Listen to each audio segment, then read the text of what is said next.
পুরনো দিনের কথা, যখন বাগদাদ শহর তার অপরূপ সৌন্দর্য, অসীম সমৃদ্ধি আর দুর্দান্ত খ্যাতির স্বর্ণযুগে উজ্জ্বল হয়ে জ্বলছিল। সেই শহরের বুকে বাস করত এক অত্যন্ত ধনাঢ্য বণিক, যার নাম ছিল আব্দুর রহমান। তার সম্পদের কোনো সীমা পরিসীমা ছিল না। সোনায় মোড়া দিনার, অমূল্য রত্নখচিত অলঙ্কার, রাজকীয় প্রাসাদ, উন্নত জাতের অশ্ব এবং অসংখ্য গোলামবাদী তার অধিকারে ছিল। আব্দুর রহমান নিজের এই অপার ধনরত্ন নিয়ে অহংকারে ফুলে উঠত। সে প্রায়শই গর্ব করে বলতো, আমার মতো ধনবান এই দুনিয়ায় আর কেউ নেই। গরিব দুঃখীদের সে তুচ্ছ তাচ্ছিল্য করত এবং কখনো কারো প্রতি সাহায্যের হাত বাড়াত না। নিজের মজলিসে সে সর্বদা নিজের গুণগান গাইত এবং অন্যদের সাফল্যকে ছোট করে দেখাত। শহরের অন্য বণিকরা আব্দুর রহমানের থেকে দূরে দূরে থাকত, কারণ তার অহংকার তাদের অসহ্য লাগত। কিন্তু সে এতটাই ক্ষমতাধর ছিল যে কেউ তার বিরুদ্ধে মুখ খুলতে সাহস পেত না। তার একটি পুত্রও ছিল, নাম তার ইউসুফ, যে ধীরে ধীরে বাবার এই স্বভাবে প্রভাবিত হচ্ছিল। আব্দুর রহমানের প্রতিবেশে বাস করতেন এক বৃদ্ধ আলেম, নাম তার আবু বকর। আবু বকর অত্যন্ত সাদামাটা জীবনযাপন করতেন এবং কোরআন ও হাদিসের জ্ঞান বিলিয়ে বেড়াতেন। তিনি অল্প সম্পদেও পরিতৃপ্ত থাকতেন এবং সব সময় অন্যদের সাহায্যে এগিয়ে আসতেন। একদিন আবু বকর আব্দুর রহমানকে উপদেশ দিলেন, হে আব্দুর রহমান, আল্লাহ তোমাকে অঢেল নিয়ামত দান করেছেন, কিন্তু অহংকার করো না। অহংকার আল্লাহ তাআলা একেবারেই পছন্দ করেন না। আব্দুর রহমান আবু বকরের কথায় হো হো করে হেসে উঠল এবং বলল, তোমরা গরিব লোকেরা সব সময় ধনীদের প্রতি হিংসা করো। সেই শহরে এক বছর ভয়ানক খরা নেমে এলো।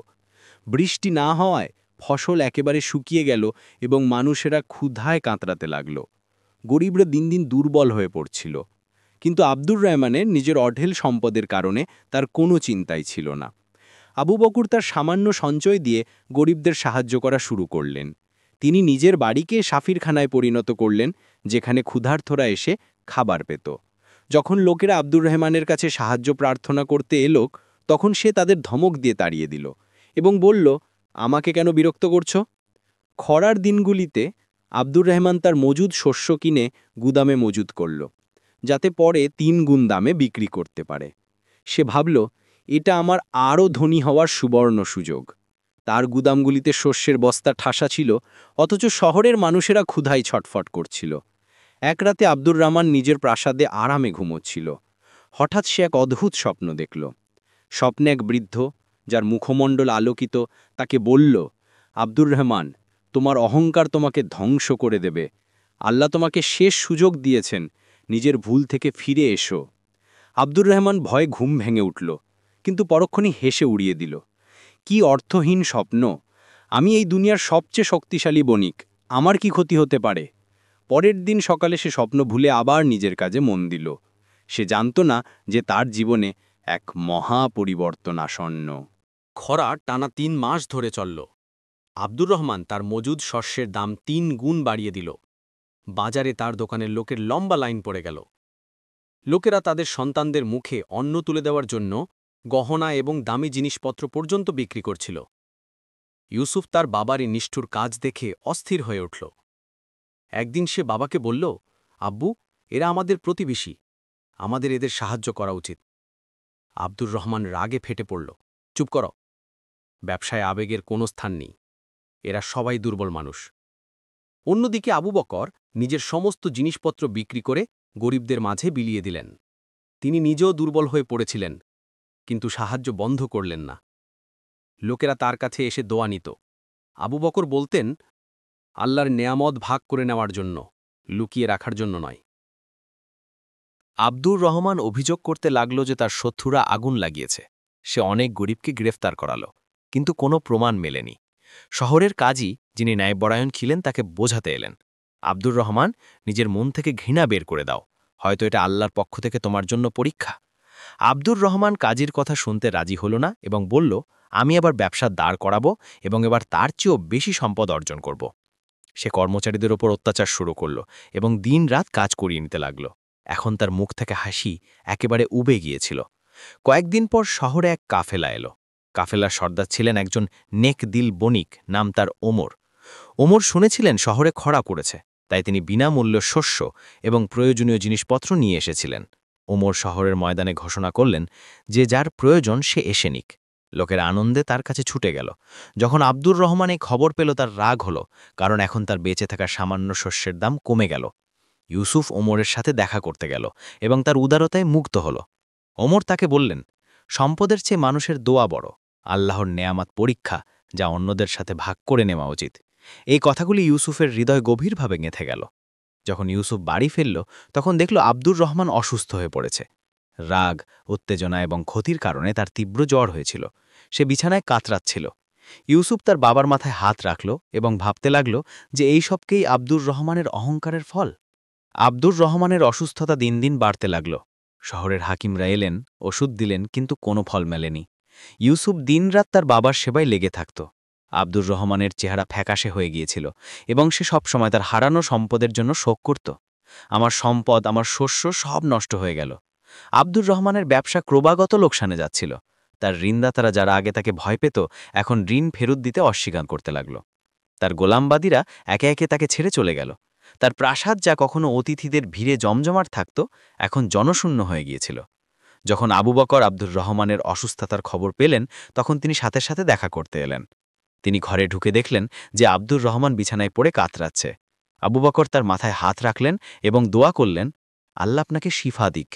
আব্দুর রহমান আবু বকরকে দেখে নজর নামিয়ে নিল। লজ্জায় তার কথা বন্ধ হয়ে গেল। আবু বকর তাকে আশ্বস্ত করলেন, খোদার রহমত থেকে কখনো নিরাশ হয় না, আল্লাহ তওবা কবুলকারী। আব্দুর রহমানের চোখে জল এসে গেল, কিন্তু অহংকার তখনও তার মনে বাকি ছিল। ওমর শহরে তার সেবার কাজ চালিয়ে গেলেন।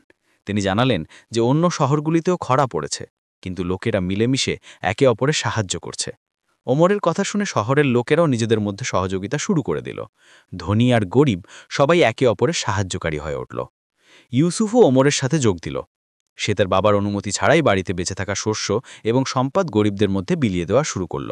এখন ইউসুফের মন আসল শান্তি পেতে লাগল।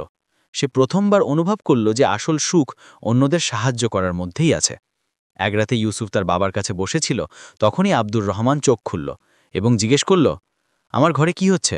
আমার কর্মচারীরা কোথায়? ইউসুফ সাহস কুড়িয়ে সত্যিটা বলল, আব্বু, আমি আপনার সম্পদ গরিবদের মধ্যে বিলিয়ে দিয়েছি।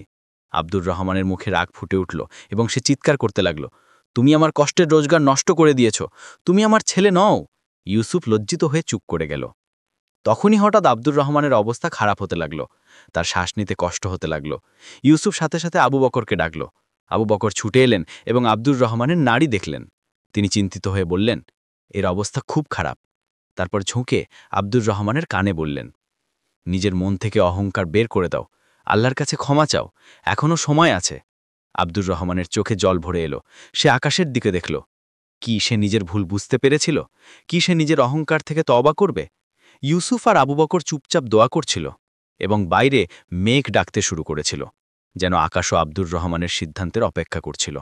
সেই রাতে আকাশ থেকে মুষলধারে বৃষ্টি হতে লাগল। মেঘ ডাকছিল এবং বিদ্যুৎ চমকাচ্ছিল। এই বৃষ্টি ছিল খরা শেষের সুখবর। আব্দুর রহমানের ঘরে সে নিচু স্বরে কিছু বিড়বিড় করছিল। ইউসুফ ঝুঁকে তার মুখ কাছে নিয়ে গেল। আব্দুর রহমান কাঁপানো গলায় বলল, আমি অনেক ভুল করেছি, আমার অহংকারই আমার ধ্বংসের কারণ হল। সে আবু বকরের দিকে তাকালো, আমাকে ক্ষমা করে দিন, আমি আপনার উপদেশের মজা উড়িয়েছিলাম, আমি আল্লাহর কাছে ক্ষমা চাই। তার চোখ থেকে জল গড়িয়ে পড়ল। আবু বকর আব্দুর রহমানের হাত ধরে বললেন, আল্লাহ তাআলা গফুর রাহিম, অর্থাৎ ক্ষমাশীল ও দয়ালু। তিনি সত্যিকারের মন থেকে করা তওবা কবুল করেন। ইউসুফও চোখে জল নিয়ে তার বাবার পাশে বসে গেল। আব্বু, আপনি তাড়াতাড়ি সুস্থ হয়ে যাবেন। বৃষ্টিতে শহরে আবার রৌনক ফিরে এসেছিল। লোকেরা আনন্দে নেচে উঠল। ওমর আব্দুল রহমানের অবস্থার কথা শুনে তাকে দেখতে এলেন। তিনি বললেন, আপনার অবস্থা দেখে আমার দুঃখ হচ্ছে, কিন্তু এটা দেখে খুশি যে আপনার মন পরিবর্তন হয়েছে। আব্দুর রহমানের চোখে লজ্জা ছিল। সে ওমরকে বলল, আমি সারা জীবন সম্পদকেই সব কিছু বুঝেছি এবং মানুষত্বকে অবহেলা করেছি। আজ আমার কাছে সম্পদ নেই, কিন্তু মনে শান্তি আছে। ওমর মুচকি হেসে জবাব দিলেন, এটাই আসল সম্পদ। পরের কয়েকদিনের মধ্যে আব্দুর রহমানের স্বাস্থ্যের কিছুটা উন্নতি হতে শুরু করল। ইউসুফ, আবু বকর এবং ওমর তিনজন মিলে তার যত্ন নিতে থাকল। আব্দুর রহমান শহরে আসা পরিবর্তনের কথা জিজ্ঞেস করল এবং ইউসুফ জানালো যে এখন লোকেরা একে অপরের সাহায্য করছে এবং শহরে ভ্রাতৃত্বের পরিবেশ বিরাজ করছে। একদিন আব্দুর রহমান ইউসুফকে বলল, বেটা, আমি তোমার সম্পর্কে ভুল ভেবেছিলাম। তুমি আমার সম্পদ গরিবদের মধ্যে বিলিয়ে দিয়ে খুব ভালো কাজ করেছ। ইউসুফ তার বাবাকে জড়িয়ে ধরল। আব্দুর রহমানের মুখে বহু বছর পর সত্যিকারের হাসি এলো। বৃষ্টির পর ক্ষেতগুলিতে সবুজালি ফিরে এসেছিল। ওমর কৃষকদের নতুন বীজ এবং চাষের সরঞ্জাম দিলেন। শহরের মানুষের মনে নতুন আশার আলো জেগে উঠল। আব্দুর রহমান বিছানা থেকে উঠে জানালা দিয়ে বাইরে দেখত এবং বলতো, এটা আল্লাহর রহমত।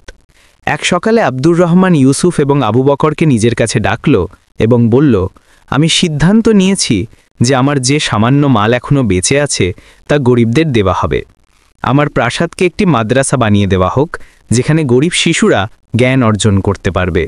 ইউসুফ এবং আবু বকর হতবাক হয়ে গেলেন। আবু বকর বললেন, আব্দুর রহমান, তুমি সত্যিই বদলে গেছ। আব্দুর রহমান ধীরে হেসে জবাব দিল, আমি জীবনে প্রথমবার আসল সুখ অনুভব করেছি। আমার অহংকার এখন শেষ হয়ে গেছে। বাইরে পাখিরা কিচিরমিচির করছিল, যেন প্রকৃতিও এই পরিবর্তনে খুশি ছিল। আব্দুর রহমানের সিদ্ধান্ত অনুযায়ী তার জমকালো প্রাসাদ একটি মাদ্রাসায় রূপান্তরিত করা হলো। কয়েক সপ্তাহের মধ্যেই শহরের শিশুরা সেখানে জ্ঞান অর্জন করতে আসতে লাগল। নিজের শরীর ঠিক না থাকা সত্ত্বেও আব্দুর রহমান নিজে বাচ্চাদের কুরআন পাকের তালিম দিতে লাগল। তার আওয়াজে এখন অহংকারের বদলে নম্রতা ছিল। ইউসুফ তার বাবার দেখানো পথে চলতে চলতে ওমরের সাথে ব্যবসা শেখা শুরু করল। ওমর তাকে বোঝালেন যে ব্যবসা শুধু মুনাফা রোজগারের নাম নয়, বরং মানুষের প্রয়োজন পূরণ করার একটি মাধ্যম। ইউসুফ মনে মনে ওয়াদা করল যে সে কখনো তার বাবার পুরনো ভুলগুলি পুনরাবৃত্তি করবে না। আবু বকর এখন মাদ্রাসায় একজন বড় আলিম হিসাবে পড়াতে লাগলেন। তিনি বাচ্চাদের ইসলামী নৈতিকতা এবং মানুষত্বের মূলনীতি শেখাতেন। আব্দুর রহমান তার কথা মনোযোগ দিয়ে শুনত এবং নিজের অতীতের জন্য লজ্জিত হতো। আবু বকর প্রায়ই বলতেন, অতীত থেকে শেখো, কিন্তু তাতে আটকে থেকো না, এগিয়ে যাও। শহরে আব্দুর রহমানের পরিবর্তনের খবর দ্রুত ছড়িয়ে পড়ল। যে লোকেরা একসময় তাকে ঘৃণা করত, এখন তাকে শ্রদ্ধা করতে লাগল। আব্দুর রহমান নিজের পুরনো শত্রুদের কাছে ক্ষমা চাইত এবং তাদের সাহায্যর ওয়াদা করত। লোকেরা অবাক হয়েছিল যে একজন এত অহংকারী মানুষ এত তাড়াতাড়ি কিভাবে বদলে গেল। আব্দুর রহমানের গুদাম যা আগুনে পুড়ে ছাই হয়ে গিয়েছিল, এখন শহরের মানুষের সাহায্যে আবার বানানো হচ্ছিল। এবার সেই গুদাম পুরো শহরের জন্য একটি সাধারণ ভাণ্ডার ছিল। আব্দুর রহমান ঘোষণা করলেন যে খরা বা অন্য কোনো বিপদের সময় এই গুদাম গরিবদের জন্য সব সময় খোলা থাকবে। ওমরের কাফেলা রওনা হওয়ার সময় এসে গিয়েছিল। যাওয়ার আগে তিনি আব্দুর রহমানের কাছে ওয়াদা নিলেন যে সে তার অভিজ্ঞতা অন্যদের সাথে ভাগ করে নেবে।